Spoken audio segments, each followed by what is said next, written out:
If you would please turn in your notes to page 7, you're going to notice that today we're going to be talking about analyzing bivariate data. Some of you also need to be finishing up homework that I will be checking I1, 2, and 3. So today it's a pretty short lesson that you're watching in the video. We're going to be talking about a Venn diagram. A Venn diagram is a diagram that uses circles to show relationships between sets. For example, if we're talking about vegetables and breads, here are just breads, here are just vegetables, and these are the ones that have some of each. So we have our hamburger. When we look at multiples of 3 and multiples of 5 that we are looking at, multiples of 5, 5, 10, 20, 25, multiples of 3, 3, then we would have 6, 9, 12, 15. 15 is a multiple of both. Then we have 21, we have 24, 27, and then we would have 30. So when we are looking at multiples, when it's a multiple of each one, that goes in between. We also can have a Venn diagram where we are taking a look at things and if they have nothing in common. So these two sets had something in common. Their intersection is what they have in common. But if we're looking at vegetables and fruits, there's some elements that they have no points of intersection. So we're going to take a look at this short video But it's useful too, as you'll soon see. Let's review a little bit now.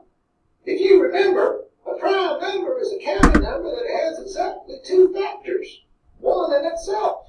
An example is the number 3. It has 2 factors, 1 and 3. A composite number has more than 2 factors. For example, the number 12 has factors of 1, 2, 3, 4, 6, and 12. Take a good look. Do the numbers 3 and 12 have any common factors? That is, do they share any of the same numbers? This is where the circle can be mighty useful. A Venn diagram has 2 or more overlapping circles. It is often used in mathematics to show relationships between groups or sets of numbers.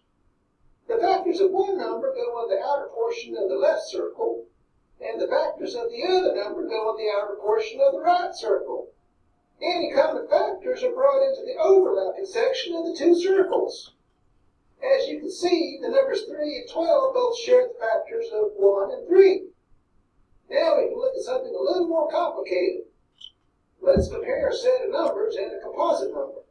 In this case, we need to look at all prime numbers less than 20 on the left and the composite number 30 on the right.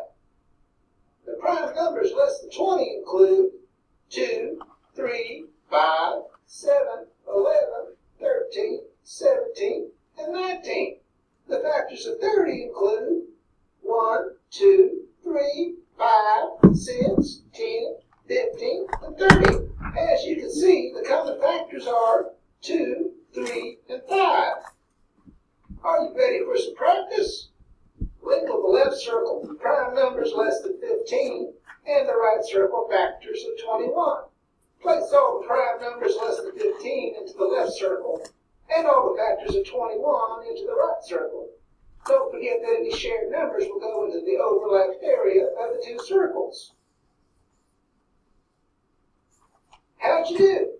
Prime numbers less than 15 are 2, 3, 5, 7, 11, and 13. Factors of 21 are 1, 3, 7, and 21. The shared numbers are 3 and 7. These should be inside the overlapping area. I knew I should have. So you can see from that video where they talk about the Venn diagrams and overlapping.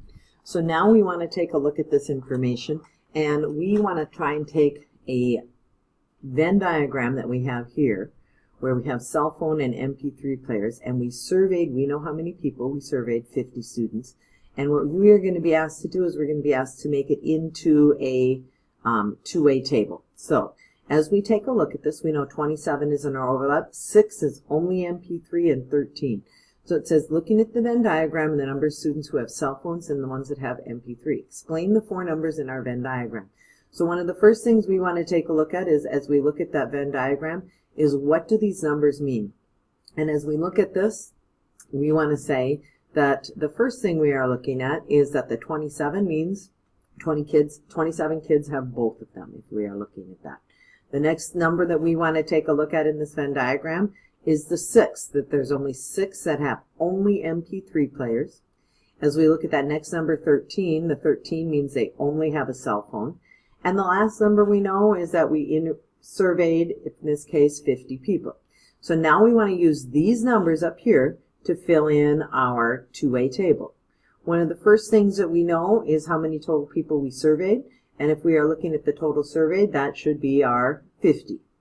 The people that had both, well, we already just said the people that had both was 27. And then the people that have no cell phone but have an MP3 player, again, if we look at that Venn diagram, that should be our 6. And the people that have only a cell phone and no MP3 player is our 13. And so now, just like yesterday, we're going to do our addition and subtraction. And so when we add going across, we should have, as we add those, 33.